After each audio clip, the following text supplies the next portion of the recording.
We're asked in this question to deal with differential equations, but first up, I'm going to write down some of these conditions. T equals 0, and n is the number of insects, n is 400 when t equals 0. And then t equals 1, and n is 440. So these are essentially an initial condition and then another condition later on. In part 1, we're told that the scientist assumes that the rate of increase of the number of insects. Now that is going to be dn by dt. Because n is the number of insects, the rate is then how it changes with time. And we're told this is inversely proportional to the number of insects present at time t. So actually it's going to be proportional to 1 over n. That's what inverse proportion means, proportional to 1 over n. And we can write down, therefore, an equation, dn by dt. The two are just like multiples of one another, and it's going to be k times 1 over n, or k over n. And that is our answer to part A, in fact. In part B, we're asked to solve this equation. Now, you can't just simply integrate it because n is a function of t, but we don't know what it is. And what we actually have to do is use an approach called separation of variables. So I'm going to multiply through by n. Now, quite often when people do separation of variables, they then times by dt and they integrate both sides. I think that's what it kind of means. But I prefer to actually just put an integral around both and integrate with respect to n. I've still separated the variables essentially. We've got n, any function of n on the left, and any function of t on the right. It's just in this case, it's a constant. So n dn by dt, because I'm integrating with respect to t, is equal to k dt. And using the chain rule, actually, this is dn. Okay, they are the same thing. Not quite necessarily because these cancel, because remember they're infinitesimals, but the chain rule, you can show that that is true. So we get n dn. And if you had multiplied through by dt and then integrated, you'd get the same thing. I just prefer this approach. All right, so now I'm ready to integrate. It's going to be a half n squared equals kt plus c. And I'm just trying to, okay, we have to find n in terms of t. So I think I'm going to find k and c first. We've got that when t is 0, n is 400. So a half times 400 squared is going to equal k times 0, that's just 0. It's actually going to equal c. So let's work out what that is. 400 squared divided by 2. So it's 80,000.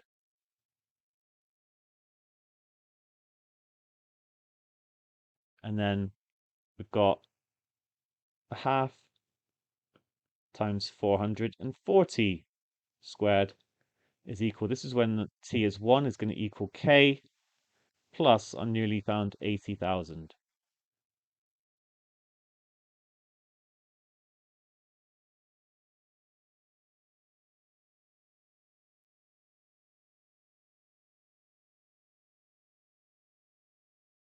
Okay, so we've got 16,800 for k.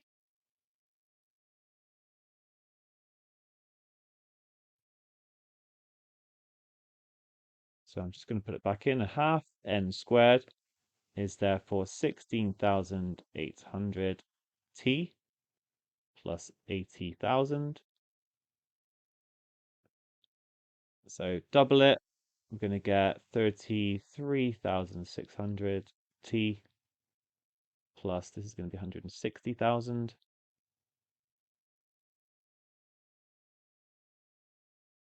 And therefore n is going to be the square root of that. I don't need to do plus or minus. I know that n is going to remain positive.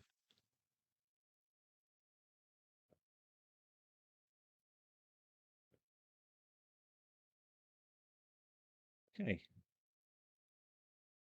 So we've constructed a differential equation. We've used separation of variables to solve it, find a general solution with k and c. We've substituted in two conditions, worked out k and c, and rearranged to make n the subject. And this is our final answer for part A. On to part two, where we're told that the model is modified. So seemingly it was probably too simple, and now there's an exponential term in there to try and describe the behavior. Now this is again, we have to solve it. It's again going to involve separation of variables because we need the n's on the left and the t's on the right. So I'm actually also going to multiply through by 3988 just to avoid having it as a fraction. But if you don't do that, it's absolutely fine. I actually tried, when I did it, I did this. And then when I tried to do my video on it, for whatever reason, I kept it as a fraction. It just felt a little bit less easy, to be honest. So I think this is good advice. Just get it onto the left and then n to the minus 2 dn by dt equals 1 over e to the 0.2t, which is going to be e to the minus 0.2t. So I'm now going to integrate.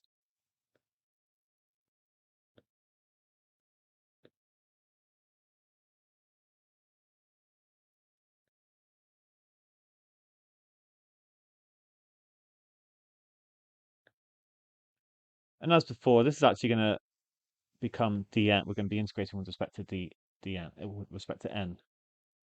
So I'm going to add 1 to the power, which becomes n to the minus 1, divide by that, new power. It's going to be minus 3n88 n to the minus 1 is equal to 1 over minus 0.2, which is minus 5 e to the minus 0.2t plus c. There we go, we're nearly there. And then remember, when t equals 0, n is equal to 400. So I'm going to substitute that in. So minus 3988 over 400 is equal to minus 5 e to the 0, which is just 1, plus c.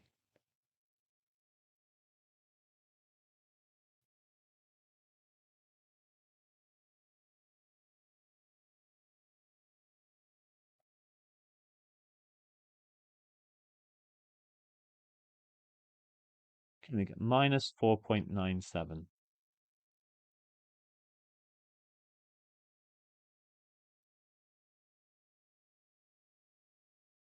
So I can write minus 3988. I'm going to put it back as being all over n. And that is going to equal minus 5 e to the minus 0.2t minus 4.97. Oh, okay, we're nearly there. Just trying to make n the subject. So what we can actually do is we can multiply through by n. I'm just going to actually do it all here. And then divide through by that left-hand bracket. So n is minus 3988 over minus 5e to the minus 0.2t minus 4.97. Now, I don't know why I didn't do this before. Let's get rid of those negatives. We can times top and bottom by minus 1. So 3988 all over 5e to the minus 0.2t plus 4.97. And that's pretty much as simple as it's going to get. We could divide through by 5. There's other ways we could write it, but that is a solid answer. Now the mark scheme allows other answers in the form n equals something. It's always going to involve a fraction. It's going to involve an exponential. So if you're not quite sure whether yours is correct, one way to check, and do you know what? This is a good little check anyway, is to put in the second condition. When t is 1, n should be 440. So let's see if it is. Okay, because it didn't say, it said both of those conditions were true. So you could have used the second one to get the value of c. And then that might have led to a very slight different c, to be fair, but it would be very close. So when I put this in, I get almost perfectly 440. So we can be pretty confident about that. So the last part of this question then says compare the long-term behavior of the two models. So first of all, this one here, Okay, this is a square root function it's been translated to be fair, but it's going to look, I don't know, something like that. It's the gradient's going to decrease over time, but it's actually going to continue to increase. So the first model, obviously in your answer, this should all be in one place. I'm just kind of writing it by it because, I've got this really long answer here. So the first model will continue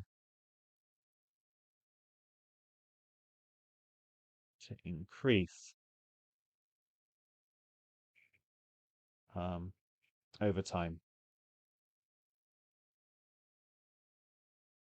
AI, it's unbounded, in fact, is a technical word to say that, which is one of the reasons, quite possibly, why this change was made and it was revised, because that is not realistic. So the second model, as we've got here, what is going to happen as t approaches infinity?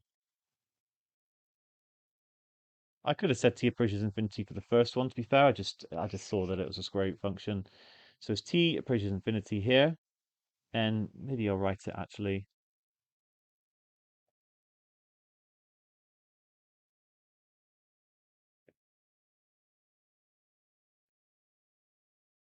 N actually approaches infinity.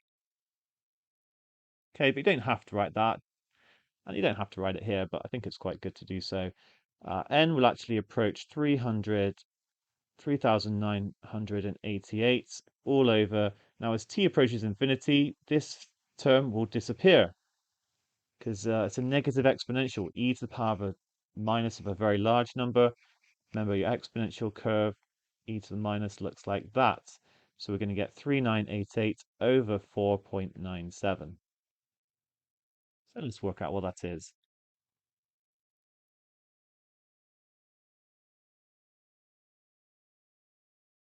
Okay, and it's about 802. So in this second model, the second model,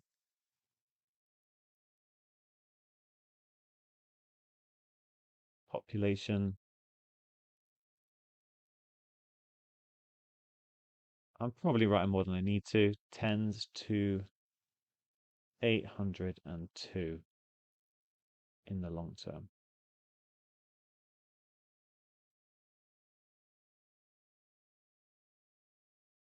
All right. Yeah. Awkward question. Easy to make mistakes in places. Hopefully you're happy with that. Amazing topic, and it really gives you an insight into why maths is so useful because this sort of stuff is going on all the time, using differential equations to describe, biology, physics, chemistry, other aspects like economics. It's all there and worth looking into if you're interested. Well done.